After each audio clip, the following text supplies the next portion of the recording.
For the first time in more than 50 years, humans are going back to the moon. Not to land, at least not yet, but to take the next step in something much bigger. On April 1st, 2026, NASA will launch the Artemis 2 mission. And this isn't just another space flight. It's the beginning of a new chapter, where humans don't just visit the moon, but prepare to live there. The last time humans went to the moon was in 1972. The mission was called Apollo 17. Astronauts traveled nearly 384,000 kilometers, walked on the lunar surface, and brought back samples that scientists still study today. And then we stopped. For decades, no human has returned. Not because it wasn't possible, but because priorities shifted towards space stations and missions closer to Earth. The moon became quiet again, until now. NASA's new program is called Artemis, named after the Greek goddess of the moon. But this isn't a repeat of Apollo. Artemis is designed for something much bigger. Instead of short visits, the goal is to build a sustainable human presence on the moon. That means returning regularly, building infrastructure, and using the moon as a stepping stone for future missions to Mars. The program is happening in phases.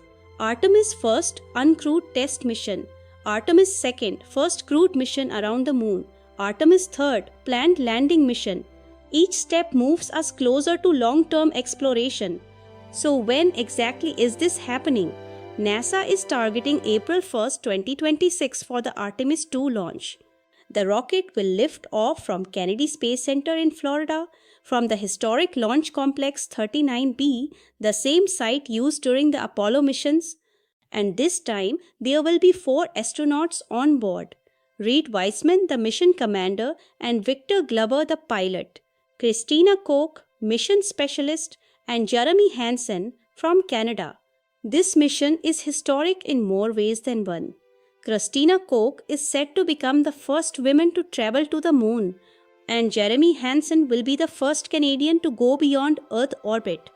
This crew represents a new generation, more global, more inclusive, and ready to take humanity further than ever before. Artemis II will not land on the moon. Instead, it will send astronauts on a lunar flyby mission. They will travel aboard the Orion spacecraft launched by the Space Launch System, the most powerful rocket currently in operation. After launch, the crew will orbit Earth, then perform a burn to leave Earth's gravity. They will travel toward the moon, swing around it, and return safely to Earth. This mission will test life support systems, deep space navigation, communication, and human performance beyond low Earth orbit. It's essentially a full rehearsal for future landing missions. So why go back to the moon? Because the moon is more than just a destination. It's a stepping stone. Scientists believe there is water ice in permanently shadowed craters near the lunar poles. That water could be used to provide drinking water, generate oxygen, and even produce rocket fuel. This means future missions won't need to carry everything from Earth. The moon could become a refueling station for deep space missions. Its lower gravity also makes launches easier. And most importantly, it allows us to test technologies before sending humans to Mars. Apollo proved we could reach the moon. Artemis is about building a future there. This time, missions will last longer. More diverse crews are involved, and international partnerships are key. NASA is also developing a lunar space station called the Gateway, which will orbit the moon and support future missions. The goal is no longer just footprints, it's presence. Artemis II may not land on the moon, but it marks something much bigger.